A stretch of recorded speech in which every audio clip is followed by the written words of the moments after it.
evening, traders. Welcome to your 7-minute market update utilizing technical analysis to predict direction based on human emotion. Today is July 2nd, 2012. Lots to talk about, so let's get started. This here is a chart of the SPY, a 10-minute chart of the SPY, which is the ETF that tracks the S&P 500. So this is obviously the intraday chart, and then basically what we did was we gapped up a little bit, popped up, and then came straight down. Kind of created this somewhat of a bearish consolidation pattern, and then we actually caught a bid. The pattern failed, and towards the end of the day we bounced off the 20 moving average a couple of times, and towards the end of the day we had a late day buy-in. Okay, so this here is the daily chart of the SPY. Now, just like I've said in the previous videos, when you have low volume, it gives the institutions a chance to prop the markets higher because there's just not enough sellers in the market to bring the markets down. So what happened in the morning was we had a bit of a sell-off, and then it recovered, creating this doji candle here. Again, let me grab my tool here. If you look at this volume, the volume is very low. We had a big volume here which indicated an up move, or not indicated, but sort of validated this up move that we happened on Friday. It wasn't something substantial, something that I like, so I don't think this bull run is going to be very substantial. It's not going to last for very long.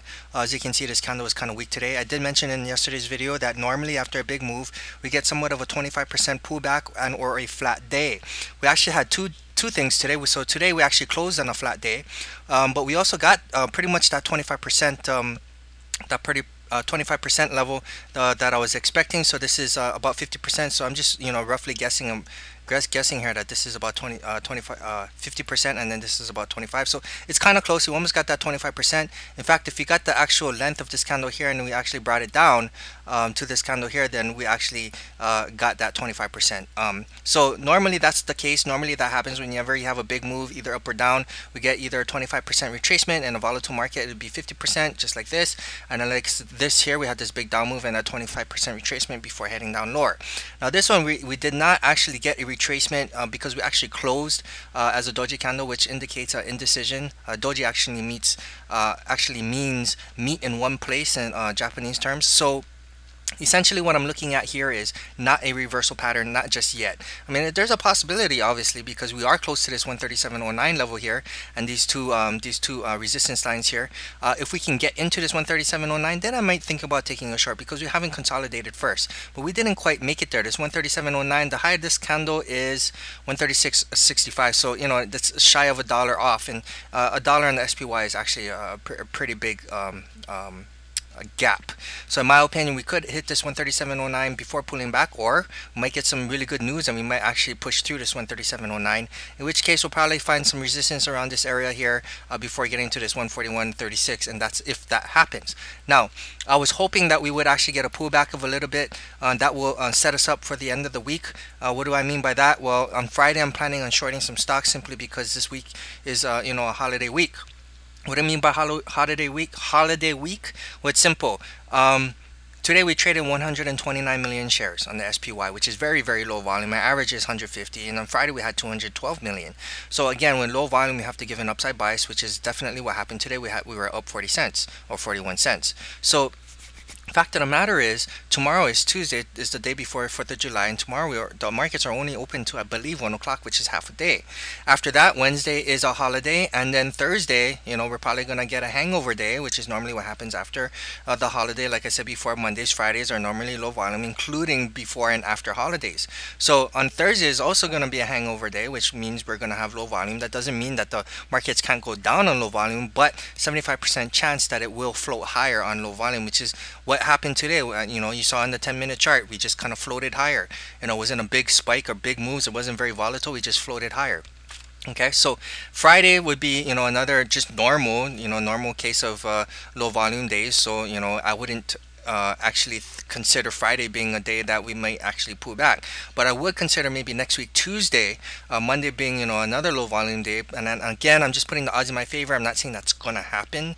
It's just that more than likely that's normally what happens. Therefore, I normally wait for the days that is more likely to have more volume put in the market, and with the higher volume, the more we can sell off. So that would mean Tuesday sometime next week would be a very good day. If I can get in on Friday, which is kind of early, because, well, what I mean by that is we're already close to this 137.09 level. Okay, because we're so close to this level here and we didn't actually pull back, which is what I was hoping for. This is what I was hoping. We pull back a little bit, we pull back a little bit. So this is today, this is Tuesday, this would be Thursday here, and then say we pull back a little bit And then say we spike up on Friday. If we spike up on Friday and we take this 137.09 after the pullback, then I probably would have shorted. Now let's just say Friday we pull back another time, and then Monday we spike up to this 139, 137.09. Then again, I'll take a short trade. But right now, because we didn't actually pull back a little bit, we actually went a little higher.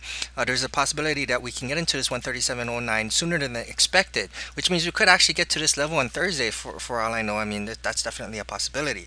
Right now, the E-mini futures are up $2, and that's not telling me very much. I mean, it really depends on what happens on the Europe markets. But if this $2 holds, that means we're probably going to go flat to a little bit more upside again tomorrow, simply because it's going to be low volume.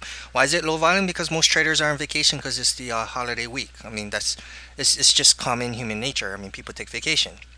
So, what am I trying to say to make this, make a long story short? Long story short is if we get into this 137.09 too early, meaning we get into this level tomorrow, then I'm going to hesitate and I may not actually take this short trade, okay? But if we get into this level, say on Friday, say tomorrow, we kind of pull back, and then we get into this level on Friday, then I may consider it. But as you can see, if we actually already go sideways under this level here, that's close enough to me to think that it's going to consolidate under this level for another push, possibly higher into this level here, okay? So that's something I'm going to need to keep an eye on, simply because when you build consolidation before a level, then it's going to give it a lot more power to break through substantial levels such as these ones. Okay, so I'm just gonna have to keep my eye on it. I mean, if we kind of pull back tomorrow and then we go into here, then maybe that's a different story. Maybe if we pull back this way into this 135.44 level and then go back into this 137.09, then I may actually initiate a short at that point. But that's what I see on the SPY right now.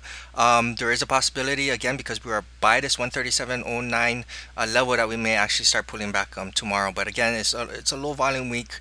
Right now I'm staying on the sidelines simply because I'm not going to base a trade simply because I think it's going to go higher, because I'm on a bullish bias simply because of the lower volume. I mean, yeah, you could bank on it, but then it's not a strong enough signal. I mean, 75% is not enough for me to actually take a trade on the long side. And plus, too, auto stocks are pretty much long. I mean, going higher. Today it was a mixed bag.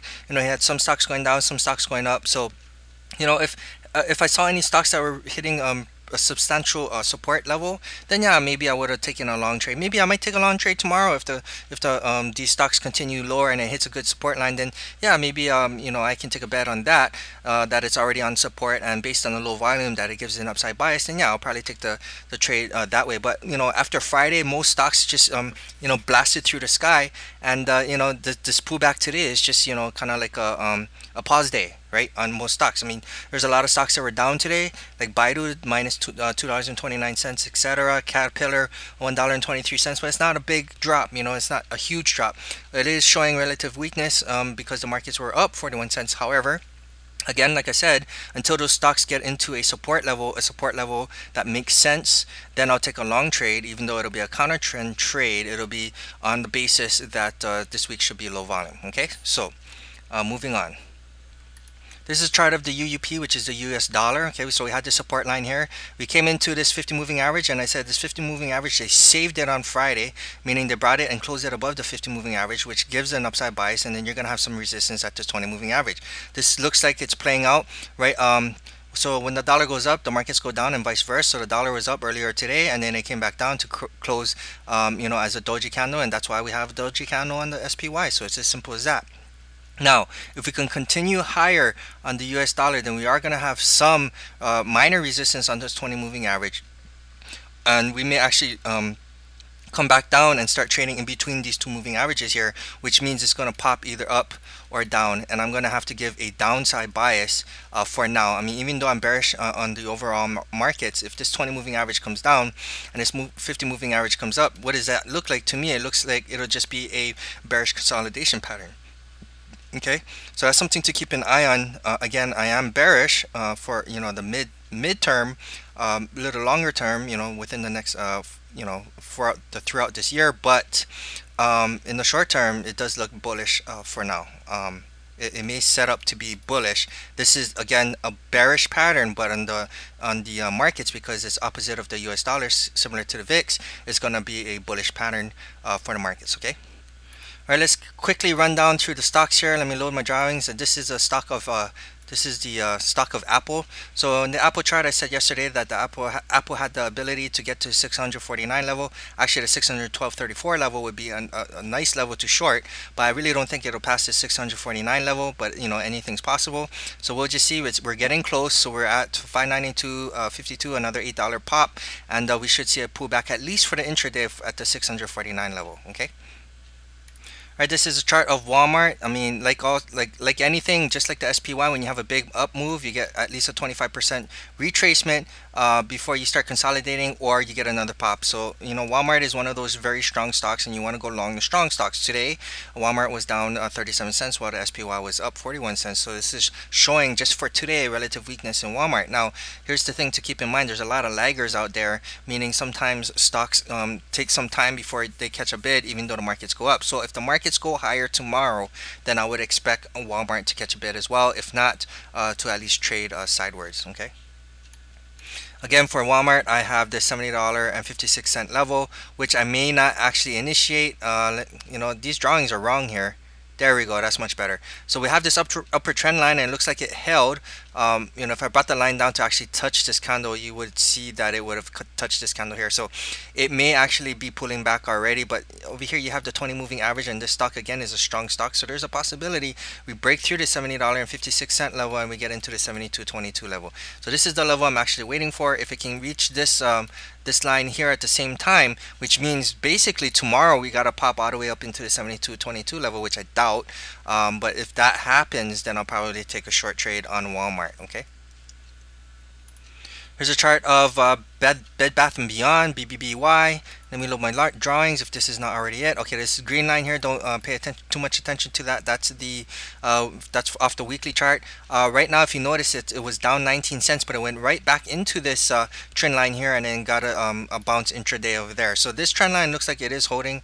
Again, I have this level at 66.35. If it can even get there, then I'll probably take a short trade on Bed Bath and Beyond. Meaning, if it can get here by Friday, or on Friday, or possibly even on Monday, then I'll definitely be taking a short trade on BBBY. Alright, this is a chart of the STX, which is Seagate Technologies. Let me just load my drawings in here if that's not already loaded. Alright, so in yesterday's video I said I had this 2488. Whenever I have two levels like this that are very close together, one being a percentage calculation and the other one being a solid number calculation, when they come into agreement, it holds pretty good resistance and support line.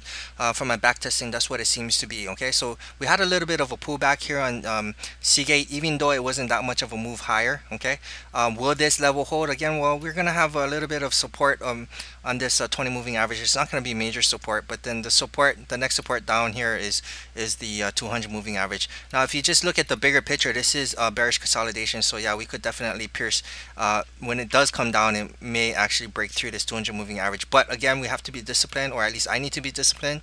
And in my opinion, I'm going to wait for the 2618 level, because on the 2618 level is also a very good nice spot on the STX weekly chart. This is the STX weekly chart, and if you see, if we can get into this 2618 level, this 20 moving average should come down at the same time, which should give a solid resistance for the weekly chart on the STX. And we'll also have this resistance point here. It's not, well, it's kind of close to it. I could probably jump in a little early, but I like this 2618 level. So if it can get there, or at least close to there by Monday, then I'll probably take a short trade on the STX.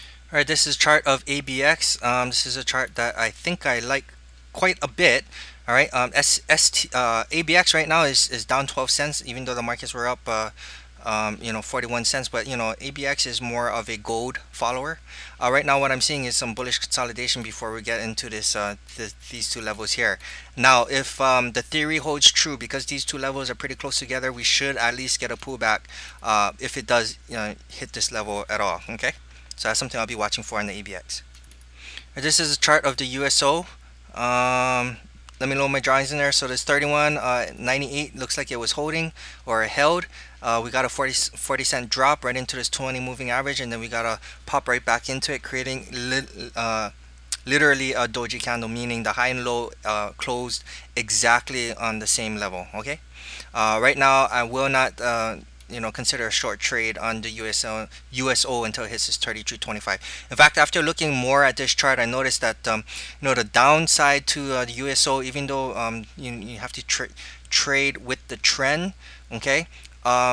This stock has been just hammered already. Okay, this ETF has just been hammered already. So, um, how much more downside is the real question. So when it's being hammered this much already, going long actually might not be such a bad idea. But I just don't see right now any good long positions for USO. Shorting it, I may short it for a day or two, and then get in and out for the USO because it's been just hammered just recently. Okay.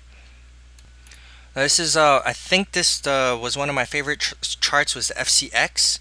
Okay, I really like this level here at the $38 level. Is you have the 50 moving average, you have the 382 Fibonacci retracement, we have this calculated level. Okay, but I also really like these two levels here. Again, I'm gonna test this theory where the mathematically calculated and the percentage calculated levels are gonna hold more than the singly calculated levels. Okay, we will be at a 25% Fibonacci retracement, and if I just zoom in here, if you guys can't see already, we have this blue moving average coming down here as long as this so the blue is a 20 moving average and the yellow is a 200 moving average. So if we can get a pop right into these two levels here, then I'll definitely be taking a short on the FCX. Okay, not to mention this is a down, and then what, this is a bear flag in my opinion. Okay, and then now this is the daily chart of the FCX. Okay, so we have this trend line coming up over here, which just so happens to coincide with this 3606 level, which matches up perfectly on the